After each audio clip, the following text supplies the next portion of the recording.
Exército de Israel coloca 35 blindados na fronteira para invadir a faixa de Gaza. Governo anuncia que não permitirá comida, luz e combustível no território governado pelo Hamas até receber 150 reféns de volta. Primeiro-ministro Benjamin Netanyahu promete matar todos os guerrilheiros do grupo islâmico. Chega ao Brasil mais um avião com pessoas que estavam na região de conflito. Fumaça das queimadas encobre capital do Amazonas pelo segundo dia seguido. Força-tarefa intensifica trabalhos para combater efeitos das chuvas em Santa Catarina. No Dia das Crianças, pesquisa revela que 39% dos pais têm costume de dar mesada para os filhos.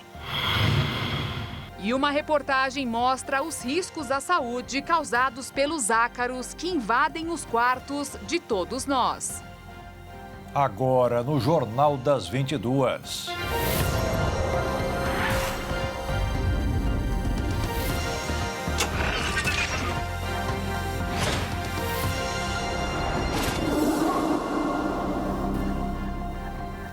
Olá, boa noite. Boa noite. O governo e a Força Aérea Brasileira seguem com os esforços para trazer os brasileiros que estavam presos em Israel após eclodir o confronto do país com o grupo Hamas. O segundo avião da FAB chegou na madrugada desta quarta-feira. Como o número de brasileiros é grande, um terceiro avião já saiu de Tel Aviv e chegará no aeroporto de Guarulhos, em São Paulo, amanhã.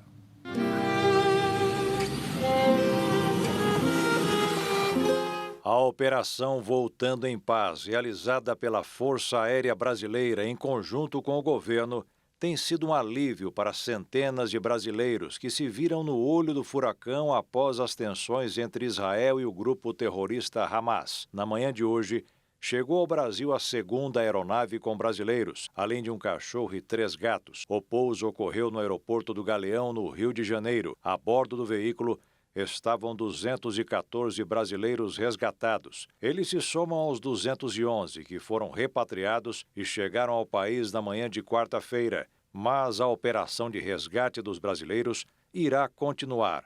E 3 aviões da FAB ainda trarão brasileiros que pediram para serem resgatados de Israel.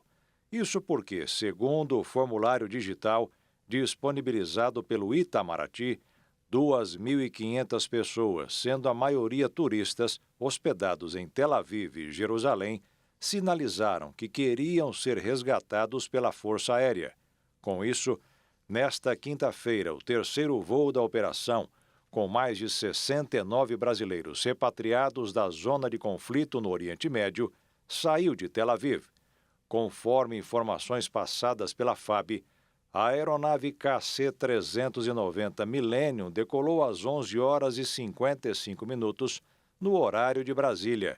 O plano de voo prevê aterrissagem no Brasil no aeroporto de Guarulhos na sexta-feira, dia 13 de outubro, após paradas técnicas em Portugal e em Cabo Verde. O Ministério das Relações Exteriores afirmou que trabalha para reunir toda a documentação necessária para transportar ao Egito aproximadamente 30 brasileiros que estão na faixa de Gaza. O Itamaraty destacou que o diálogo com o governo egípcio é para garantir uma passagem humanitária para os brasileiros fazerem a travessia entre Gaza e o Egito, a partir de onde seria mais viável permitir aos brasileiros um retorno seguro. Além disso, o ex-chanceler Celso Amorim, assessor especial para assuntos internacionais do presidente Lula, entrou nas negociações com o Egito e está dialogando com a assessora da Segurança Nacional do país para tentar acertar a retirada dos brasileiros pela fronteira de Gaza com o país árabe, na cidade de Rafah. E para quem fica, o desespero é grande, como é o caso do garoto Bader Monir Bader, de 11 anos, que gravou um vídeo pedindo mais auxílio, inclusive gasolina para o gerador da escola, já que Israel cortou a energia da faixa de Gaza. Eu preciso de colchão para nós dormir, porque a gente não sabe quantos dias a gente vai ficar aqui.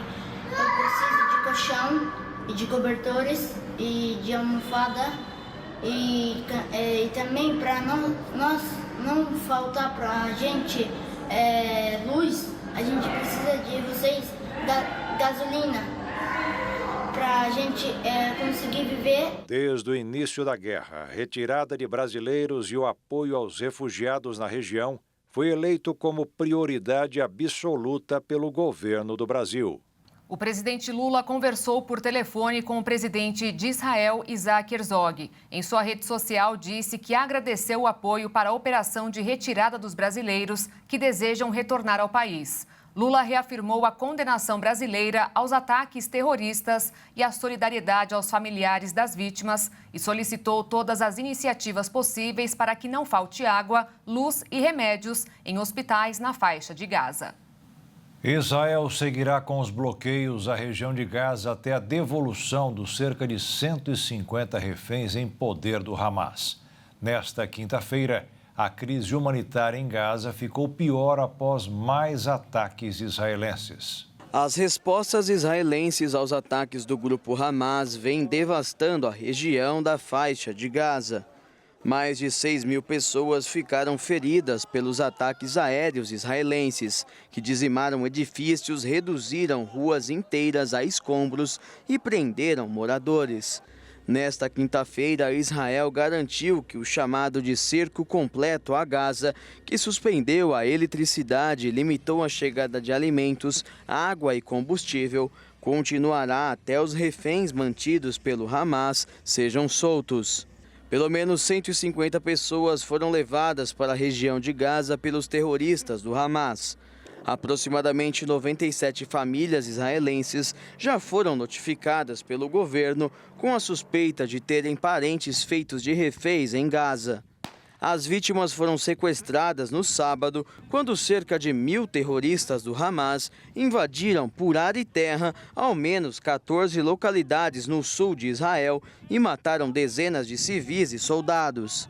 Após os embargos de Israel, a única central elétrica de Gaza parou de funcionar depois de ficar sem combustível. De acordo com o Ministério da Saúde palestino, hospitais deverão ficar sem combustível em breve. Um aumento no número de feridos que procuram tratamento levou a infraestrutura de saúde de Gaza ao limite.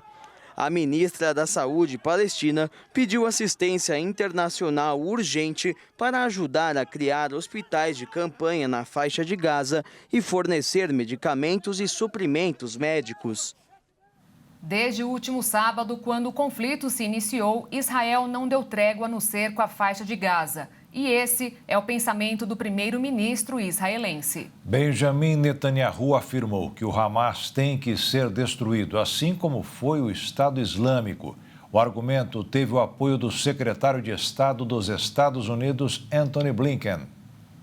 As duras falas do primeiro-ministro de Israel, Benjamin Netanyahu, foram declaradas durante encontro em Tel Aviv com o secretário de Estado dos Estados Unidos, Antony Blinken, e que o Hamas deve ser tratado e destruído como foi o Estado Islâmico. Para ele, com o Hamas deve ser igual. E para Netanyahu, o Hamas, responsável pelos ataques que mataram muitos israelenses, se mostrou o inimigo da civilização. As falas do primeiro-ministro foram apoiadas pelo representante norte-americano. Blinken destacou em seu discurso que os Estados Unidos sabem que o Hamas não representa os palestinos e seus desejos. O secretário de Estado dos Estados Unidos afirmou ainda que não há justificativas para as atrocidades do Hamas. Blinken também disse que pelo menos 25 americanos foram mortos nos ataques do dia 7 de outubro, praticado por militantes islâmicos palestinos do Hamas em Israel. E o apoio do país norte-americano era inevitável. Segundo Blinken, houve um apoio bipartidário esmagador no Congresso à segurança de Israel. O encontro de Blinken com o primeiro-ministro israelense faz parte de uma viagem do representante norte-americano ao Oriente Médio para mostrar a solidariedade de Washington com Israel. Blinken também tentará ajudar a garantir a libertação de reféns sequestrados pelo Hamas e avançar nas negociações com israelenses e egípcios sobre como fornecer uma passagem segura para civis de Gaza. Mais de 200 israelenses reservistas do Exército que estão em países da América Latina como Brasil, Argentina, Peru, Guatemala, México e Bolívia foram convocados e vão voltar amanhã a Israel para lutar na guerra contra o Hamas em um voo que vai partir de São Paulo. O país tem recebido diversas ofertas de voluntários que querem se somar à defesa de Tel Aviv. Só a embaixada em Brasília recebe cerca de 150 e-mails por dia. Israel agradece a empatia dos brasileiros, mas por enquanto só está convocando aqueles que já serviram ao Exército e estão inscritos como reservistas. O confronto entre Israel e o grupo Hamas já deixou pelo menos 2.700 mortos. 1.400 do lado palestino e 1.300 do lado israelense. Nesta quinta-feira, Israel atacou os principais aeroportos da Síria e deu início a uma operação terrestre em Gaza. O governo da Síria acusou Israel de bombardear os dois principais aeroportos do país. Um deles na capital Damasco e o outro em Alepo, maior cidade do país. A Rússia, aliada dos sírios, confirmou a ação dos israelenses e criticou duramente Tel Aviv. As forças de defesa de Israel ainda não confirmaram a ação, que, se for real, eleva o risco de intensificação dos combates na região. Israel bombardeou centenas de vezes o território sírio desde o início da guerra civil no país, em 2011, mas este é o primeiro desde o início do conflito entre Israel e o grupo Hamas, que controla a faixa de Gaza. Na Síria, a aviação israelense ataca especialmente os grupos apoiados pelo Irã e o movimento libanês, Hezbollah, que são aliados de Damasco e inimigos declarados de Israel, além de posições do exército sírio. Israel, que tem fronteira com a Síria, normalmente não comenta suas operações contra o país. Apenas afirma que quer impedir que o Irã se estabeleça perto de seu território. Teherã, que apoia abertamente o Hamas, celebrou o ataque terrorista do grupo palestino contra Israel, mas insiste que não teve envolvimento na ação. O bombardeio coincide com a visita a Israel do secretário de Estado americano Antony Blinken e acontece horas depois do presidente do Irã, Ebrahim Raisi, ligar para o sírio Bashar al-Assad e pedir para que os países árabes e islâmicos cooperem para acabar com os crimes do regime israelense contra a nação palestina, que para eles está sendo oprimida. Durante a ligação, Raisi também criticou os países árabes que recentemente normalizaram suas relações com Israel ou que estão em negociações com esse objetivo, como é o caso da Arábia Saudita. Nas últimas horas, o príncipe herdeiro saudita, Mohammed bin Salman, recebeu um telefonema de Raisi, no qual os dois discutiram a situação militar em Gaza e arredores. O príncipe Mohammed disse a Raisi que seu país se comunica com todas as partes internacionais e regionais para deter a atual escalada. Nesta quinta-feira, um porta-voz das Forças Armadas de Israel disse que os militares estão se preparando para uma operação por Teherã assim que ela for ordenada. Israel já chamou cerca de 360 mil reservistas do Exército desde sábado e se prepara para mais um capítulo do conflito. E a seguir, pesquisa revela que 39% dos pais têm costume de dar mesada para os filhos. E ainda, moradores de uma cidade de Mato Grosso estão construindo churrasqueira grande o suficiente para assar meia tonelada de carne.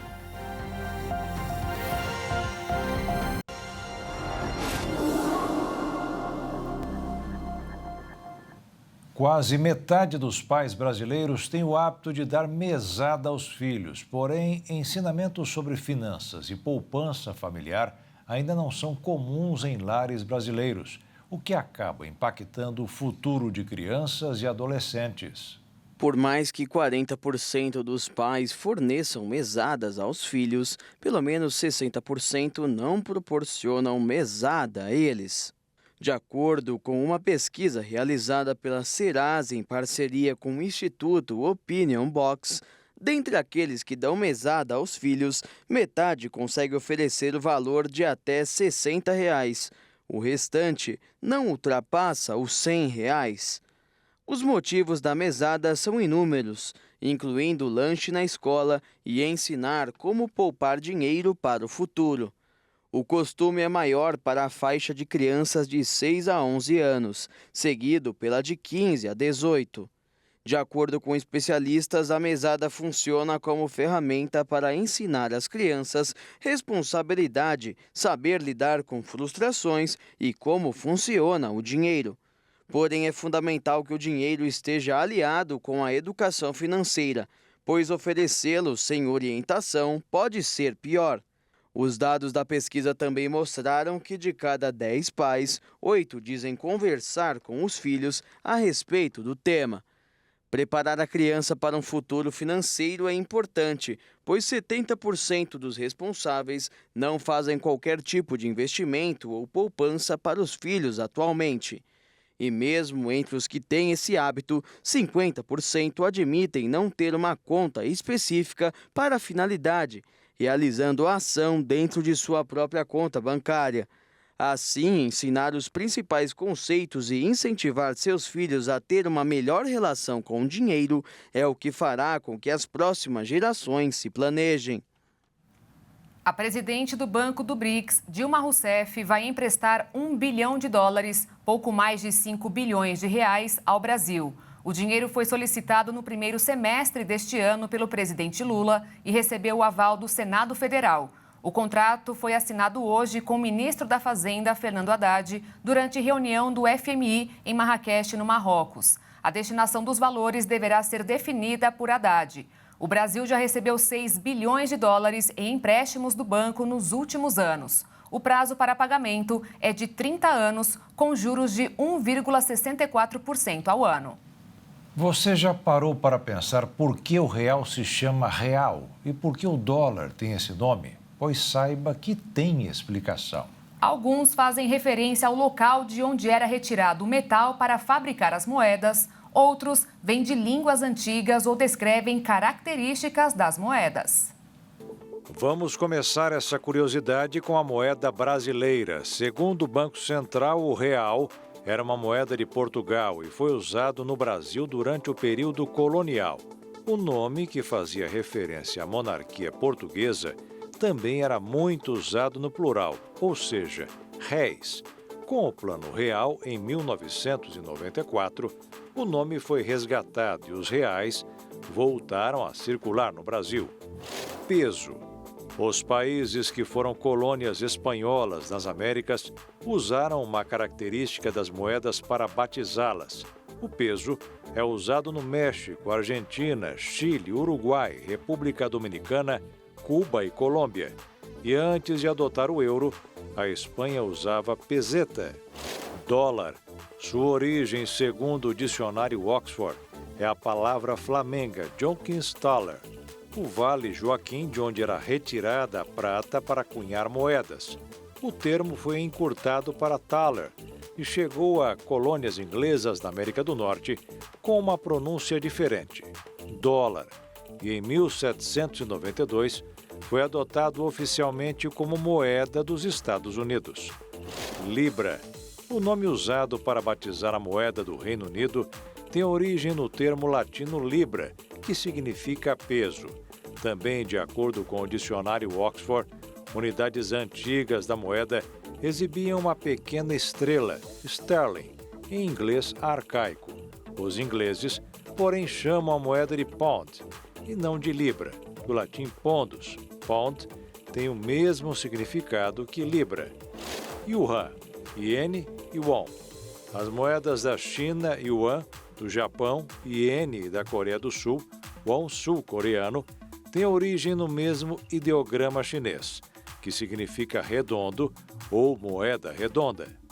Rúpia. A rúpia indiana vem do sânscrito rúpia, que significa prata forjada. Dinar. O dinar é o nome da moeda da Jordânia, da Argélia, da Sérvia e do Kuwait. Ainda segundo o dicionário Oxford, sua origem é latina, o denário, moeda de prata da Roma antiga. Rand. Na África do Sul, o nome da moeda faz referência ao local de onde era retirado o ouro para sua fabricação, a região de Witwatersrand, perto de Joanesburgo. Traduzindo ao português, significa Montanha das Águas Brancas. Montanha essa que tem a cidade de Joanesburgo construída e onde era a maior reserva de ouro da África do Sul. Com o tempo, o termo acabou encurtado para Rand. Zloty.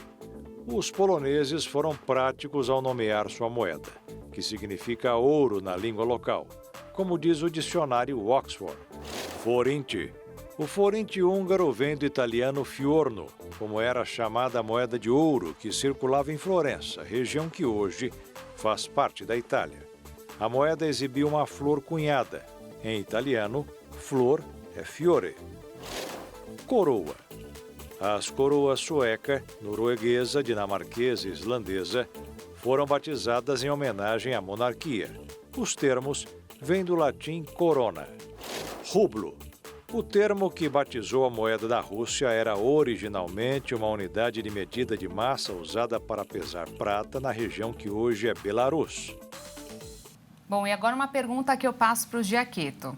Giaqueto, você já deve ter se reunido com a sua família e amigos para assar uma carne, fazer um churrasco. Várias vezes, sem dúvida alguma. Mas você já pensou em assar uma carne para o seu prédio inteiro?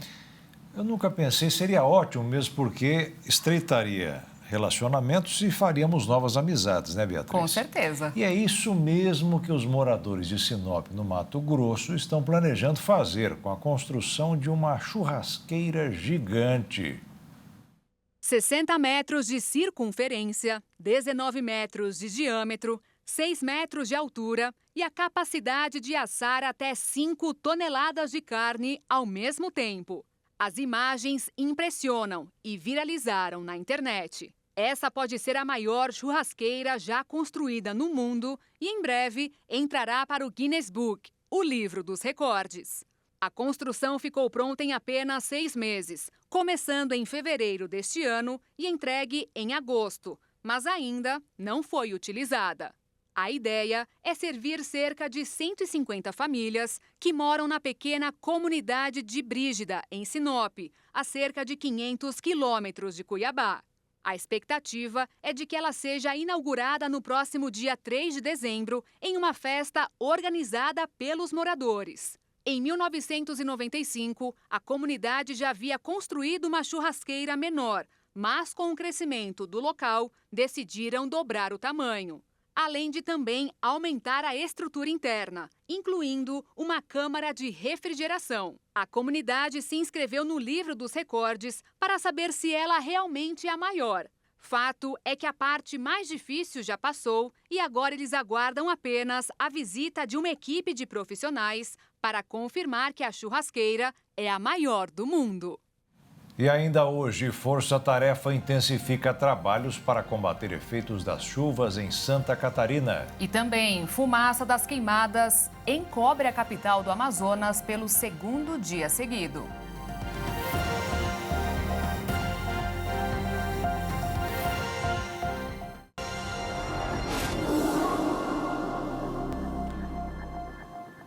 Pelo segundo dia consecutivo, a capital amazonense amanheceu sob fumaça. O efeito das fortes queimadas na região é motivo de preocupação e colocou Manaus entre as cidades com pior qualidade de ar no mundo. Esse levantamento, realizado pela plataforma World Air Quality Index, demonstrou que somente nos primeiros 12 dias de outubro foram registrados 2.704 focos de queimadas no estado, segundo o maior do país, atrás somente do Pará. Esse número é 148% maior do que houve no mesmo período do ano passado. Os focos de incêndio registrados no Amazonas já são um recorde para outubro, mesmo com menos da metade do mês. Desde o início da série histórica, em 1988, nunca houve tantas queimadas em um período do dia 1º ao dia 31 de outubro.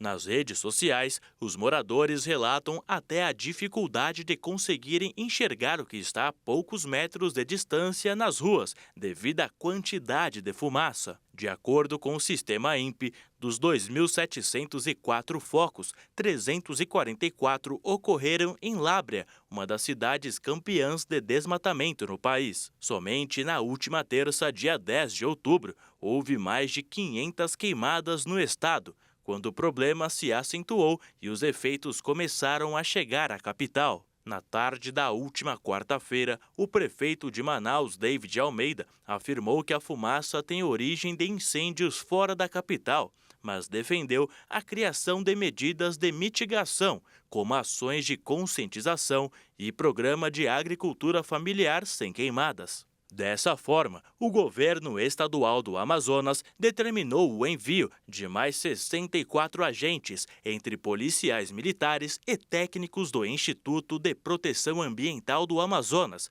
além de 16 viaturas e 2 aeronaves, para atuar em Altazes, que fica a 112 quilômetros da capital e é onde as queimadas estão mais concentradas.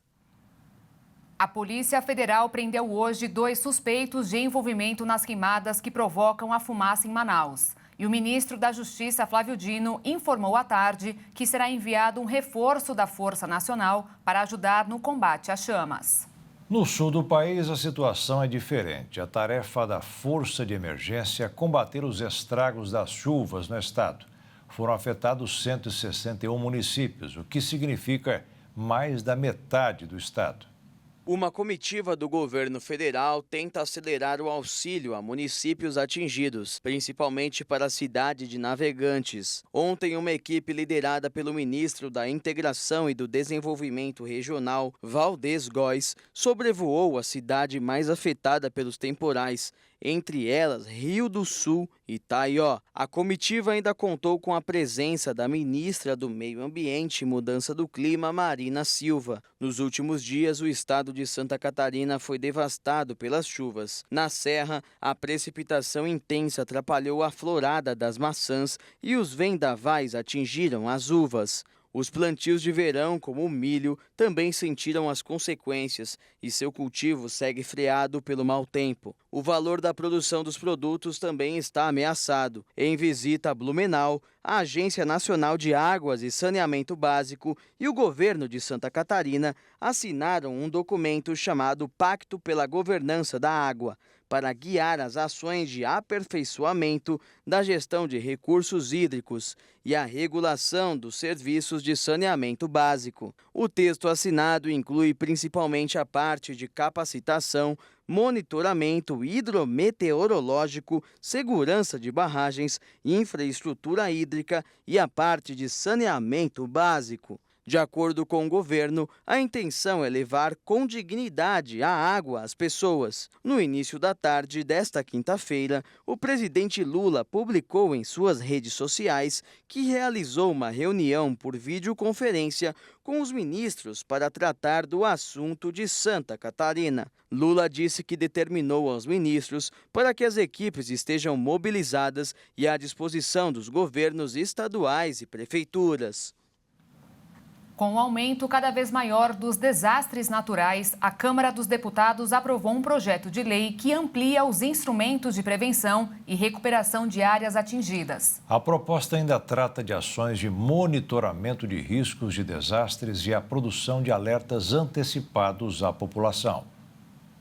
O texto do projeto de lei 2012 de 2022 já havia sido aprovado em caráter terminativo pela Comissão de Meio Ambiente do Senado em agosto e agora foi votado e aprovado. O texto trata da Polícia Nacional de Proteção e Defesa Civil para ajustar as competências da União, de estados e municípios para o monitoramento e alerta de desastres. Além disso, o projeto estabelece entre as ações de prevenção em áreas de risco de desastre passíveis de serem custeadas com recurso do Fundo Nacional para Calamidades Públicas, Proteção e Defesa Civil, o monitoramento em tempo real em áreas de risco alto e muito alto e a produção de alertas antecipados de desastres. O plano determina ainda critérios e diretrizes para a classificação de riscos de baixo, médio, alto e muito alto. Segundo o texto, o plano será instituído assim que sancionado.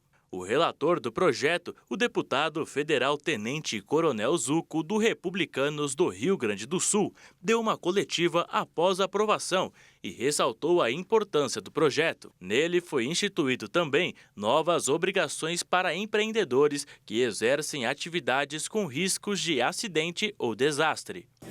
É um projeto que vai melhorar e muito as questões de prevenção. Nós temos já um histórico no nosso país que envolve empreendimentos em áreas de risco. E com isso, teremos um diálogo mais franco e obrigações por parte do setor público e também do privado para sempre atender a segurança das pessoas. Agora, após a aprovação da Câmara, o texto volta para uma nova análise do Senado antes de ir à sanção presidencial. A Igreja Internacional da Graça de Deus em São Paulo realizou 2 eventos especiais neste feriado de 12 de outubro. Aqui na sede, o dia começou com o jejum das causas impossíveis. 2 horas de jejum e oração em busca de um milagre. Já falou com Deus? Vai lá para a pessoa que está, já falou com Deus? Já falou. Creia, Deus é Deus do impossível. Ele faz mais do que pedimos ou pensamos. Efésios 3:20. Lucas 1:37, porque para Deus nada é impossível. Então Deus está derramando chuva de bênçãos aqui. Centenas de pessoas participaram do jejum das causas impossíveis neste 12 de outubro, na sede da Igreja Internacional da Graça de Deus em São Paulo. É maravilhoso saber que não há impossível para Deus. Então não duvida, confia com toda a sua força, com todo o teu coração, com todo o teu entendimento, porque Ele pode tudo. Pode curar enfermidades, restaurar casamentos, libertar de todo o mal. Pela fé, a vitória é garantida. Espírito Santo, eu te amo sim. Espírito Santo, vem tocar em mim, pois a minha alma tem sede de ti. Espírito Santo, com o seu poder, renova o meu viver. Espírito Santo, Espírito Santo, com o seu poder, renova o meu Espírito Santo, minha solução, resposta certa na minha oração. Hoje esse lugar realmente foi tomado pelo Espírito Santo, muitas vidas foram completamente transformadas e aqui no final desse culto, muita gente faz questão de relatar o extraordinário vivido aqui dentro hoje, como a Narayana aqui do meu lado. Narayana, conta pra gente como é que você sai desse jejum das causas impossíveis. Eu saio cheia do Espírito Santo, dá pra ver no rosto da gente o brilho do Espírito Santo. Quando você vem em busca a Deus de verdade, de coração, né? Ele te conhece, o seu íntimo com Ele, o quanto você ama Ele. e você transbordando isso para ele, ele vai te dar de volta. Mas eu já senti em mim tudo aquilo que eu tinha pedido a Deus. Eu já senti as respostas de Deus. E isso acontece quando a gente busca Deus de todo o coração, como diz a palavra do Senhor. Ele é na nossa vida, só depende da gente deixar Ele entrar. Então, abre o coração, deixa Deus entrar, que tudo Ele fará na sua vida.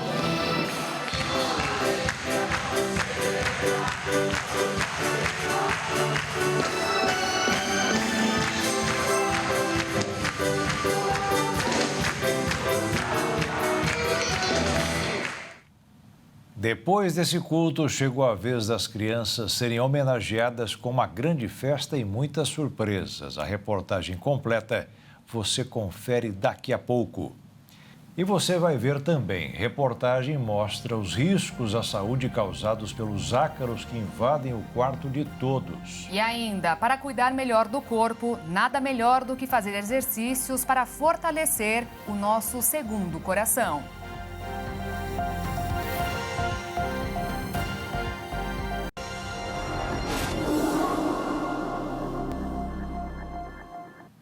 Usar um travesseiro durante mais de 2 anos pode fazer mal à nossa saúde. Para os ácaros, não. Eles adoram, assim como aqueles feltros colocados como coberturas do local onde dormem os bebês. Pode parecer que não, mas segundo especialistas, temos mais inimigos invisíveis do que imaginamos. Como tem sido feita a organização e higienização do seu quarto? Travesseiros, colchões, edredons, cortinas, tapetes, têm feito manobras para evitar os ácaros, criaturas minúsculas, invisíveis a olho nu, mas que causam um transtorno gigante dentro do nosso lar. O primeiro passo é reduzir a umidade. Primeiro a gente precisa colocar uma coisa na cabeça, que o inimigo da nossa casa é a umidade. Tá? A umidade é nossa inimiga. Por quê? Porque a umidade é amiga dos nossos inimigos, que é o bolor, mofo, né? E os ácaros. Eles adoram a umidade. Ao acordar, já arruma a cama ou deixa aquele tempinho ali? Como é que é assim? Já arrumo a cama, já faço tudo, deixo tudo pronto. Entendeu? Eu não gosto de deixar nada bagunçado, então eu já arrumo logo tudo. Já é costume já, então? Costume. Você sabia que esse ato seu pode estar contribuindo para que os ácaros eles continuem ali procriando em cima da sua cama? Sério? Não sabia. Se você acordar e já forrar essa cama, o que acontece? Aquela umidade vai permanecer, né? Aí junta com todo o resto de pele que você já deixou naquele colchão, que a hora que você dorme, você vai se esfregando. Olha a quantidade de escamas de pele que você deixa, né? Junta essa umidade, mas você está servindo um banquete para os ácaros. Então, você tem que tentar secar o mais rápido possível. Os ácaros costumam se alojar em ambientes quentes, úmidos e escuros, ou seja, em locais pouco arejados, onde eles conseguem se alimentar e reproduzir. Para se livrar, jamais use travesseiros por mais de 2 anos. O travesseiro, você tem que respeitar o tempo de vida dele. O travesseiro de 2 anos, se você pegar o peso do travesseiro, você divide por 3 partes. 1/3 do travesseiro é formado por ácaros vivos, ácaros mortos e cocô de ácaro. 1/3, quer dizer que é muita coisa. Evite lavá-lo ou colocá-lo no sol. E você nunca pode colocar o travesseiro no sol. Se você colocar no sol, os raios eles vão pegar na superfície, não vão entrar, porque o raio não é penetrante, e lá dentro do travesseiro vai estar com a temperatura ideal para o acasalamento dos ácaros. A lavagem ela não é indicada. Por quê? Quem gosta de lavar faz esse teste. Pega o travesseiro, pesa, lava, depois seca e pesa novamente. Você vai ver que vai ter uma diferença de peso. Essa diferença, o que é? A água que ainda ficou dentro. Pessoas alérgicas devem redobrar a atenção quanto aos cuidados. Tudo que segure poeira não é indicado. Então, carpete, tapete, bichinhos de pelúcia, né? E uma coisa que eu morro de medo para bebês, aqueles móveis de feltro que o pessoal coloca sobre o bebê, aquilo se olha por cima, tem até uma camadinha cinza de poeira. Tá? Aquilo está cheio de ácaro. Que os exercícios físicos fazem bem à saúde, todo mundo sabe. Mas o treinamento de um músculo em específico pode ajudar ainda mais. A panturrilha. Não é à toa que esse músculo da perna é chamado de segundo coração. Na explicação dos cardiologistas, o apelido de segundo coração para a panturrilha tem ligação com o trabalho nobre. Enquanto o coração bombeia sangue para todo o corpo através das artérias, levando oxigênio e nutrientes para os órgãos, a musculatura da panturrilha pressiona os vasos sanguíneos das pernas, ajudando o sangue a voltar para o coração por meio das veias. Mas poucas pessoas sabem disso e acabam deixando de treinar o músculo. A desatenção para o fortalecimento e a movimentação dele acaba atrapalhando a circulação como um todo. Dessa maneira, existe um aumento no risco de alguns problemas, como o aparecimento de varizes, principalmente entre quem já tem uma predisposição genética. Além disso, uma outra complicação possível é a trombose.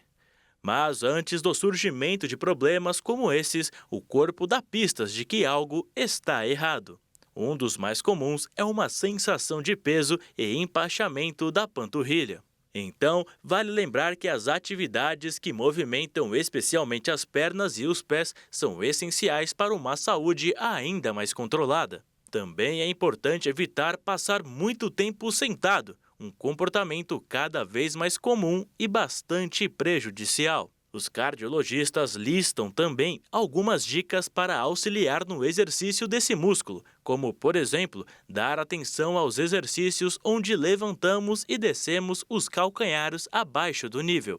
Já em casa, é possível ficar na ponta dos pés em um degrau comum e se movimentar para cima e para baixo como o peso do próprio corpo. Em caso do ambiente de trabalho, é importante se levantar a cada 1 hora e ande por 2 ou 3 minutos. O ex-chefe da Fórmula 1, Bernie Ecclestone, foi condenado a 17 meses de detenção por fraude fiscal. De acordo com a investigação, ele havia ocultado mais de 2 bilhões de reais. O magnata inglês Bernie Ecclestone declarou-se culpado de ocultar 400 milhões de libras, cerca de 2 bilhões e 400 milhões de reais na cotação atual, em sua declaração de impostos. A confissão foi feita durante audiência em um tribunal de Londres, no qual também ficou definido por meio de um acordo que ele terá de pagar 4 bilhões de reais ao governo britânico. De acordo com a investigação, Ecclestone sonegou 18 anos de impostos. Aos 92 anos, o ex-mandatário da Fórmula 1 não terá de cumprir a pena em regime fechado, pois o juiz Simon Bryan decidiu suspender a pena por 2 anos, o que significa que o magnata será preso apenas se cometer outro crime durante este período. O valor é referente a um fundo multimilionário e não declarado que Ecclestone mantinha em Singapura. No ano passado, o ex-manda-chuva da principal categoria do automobilismo mundial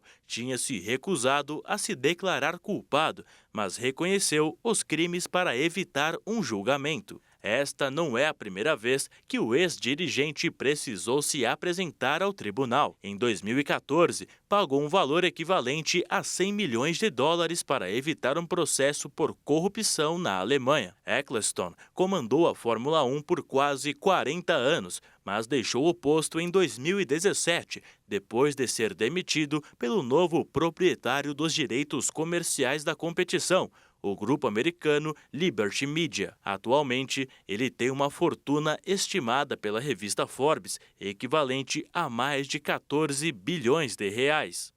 Os anfíbios, conhecidos popularmente pelos sapos, rãs e salamandras, podem estar com os dias contados na Terra. Isso porque quase metade das espécies em todo o mundo corre o risco de extinção. A pesquisa feita pela revista Nature reuniu mais de 1.000 biólogos e pesquisadores de todo o mundo. Eles avaliaram o possível risco de extinção de cerca de 8.000 espécies de anfíbios e o resultado não foi nada animador. 41% estão ameaçadas. Os pesquisadores classificaram cada uma delas em 3 estágios de risco: vulnerável, em perigo ou criticamente ameaçado. O estudo forneceu uma atualização de quase 20 anos atrás, quando aconteceu a primeira avaliação global de anfíbios para a lista vermelha da União Internacional para a Conservação da Natureza. Apenas 4 espécies desapareceram. O sapo arlequim chiriqui, da Costa Rica, que vivia em florestas úmidas. A rã diurna de focinho afiado, da Austrália, que tinha um focinho pontiagudo e olhos que mais pareciam um coração e que, na verdade, descobriram que era um sapo. As outras 2 eram da Guatemala, a pequena rã grau-gastro e a salamandra de riacho falso, que viviam em troncos de árvores úmidos ou podres. Naquele ano, 27 espécies estavam criticamente ameaçadas. O número foi multiplicado várias vezes e saltou para mais de 160 anfíbios, possivelmente extintos. Os dados, que correspondem a 2 décadas de informações, mostraram que de cada 5 anfíbios, 2 correm risco de sumirem da natureza. E muitos fatores contribuem para isso, mas os principais foram provocados pelo homem: alterações climáticas, destruição do habitat natural e até doenças que afetam os animais. Eles se tornaram reféns e foram incapazes de escapar das armadilhas preparadas pelo homem. Problemas que vão desde incêndios florestais a mudanças de temperatura. E o resultado sempre será o mesmo: a morte. Neste dia 12 de outubro, centenas de crianças foram homenageadas na sede da Igreja Internacional da Graça de Deus em São Paulo. Afinal, hoje o dia é todo delas. A Festa dos Pequenos contou com muita brincadeira, diversão, aprendizado e, é claro, louvor a Deus. Mãozinhas carimbadas com coroas como um passaporte para entrar no reino dos céus. O tema da festa deste ano. As crianças precisam ter voz e vez, oportunidade de realmente cumprir-se aquilo que a palavra de Deus diz. Deixai vir a mim os pequeninos, porque dos tais, deles é o reino dos céus. O evento, realizado pelo Ministério Crianças que Vencem, na sede da Igreja Internacional da Graça de Deus em São Paulo, começou com a palavra. A Bíblia diz, quem não conhece Provérbios 22:6, você conhece o que diz lá? Ensina o caminho ao pequenino, que quando ele crescer, ele não vai se desviar dele. Em seguida, teve muito louvor a Deus e, claro, muita diversão. Contente estou em meu coração, aos céus eu vou, essa é minha canção.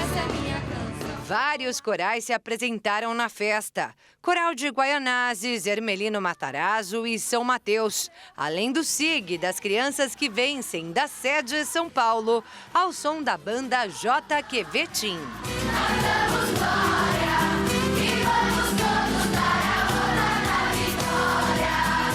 E o evento também contou com a participação do grupo Graça Dance Team, com várias coreografias.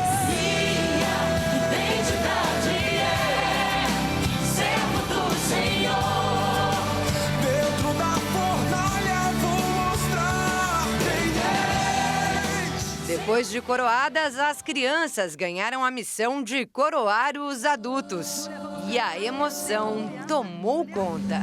Quero ser como criança, te amar pelo que é. Sem adulto, sem a coroa ainda, crianças. Vamos lá, vamos trabalhar, crianças. Voltar à inocência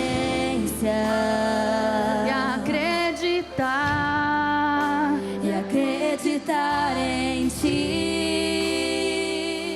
Na sequência, o palhaço Zigue Zague chegou para trazer ainda mais alegria às crianças. Legal! Criançada amiga, papai e mamãe, bom dia! Nossa, quanta gente bonita aqui! Oh! Quem quer brincar? E a garotada também se empolgou com a Turminha da Graça.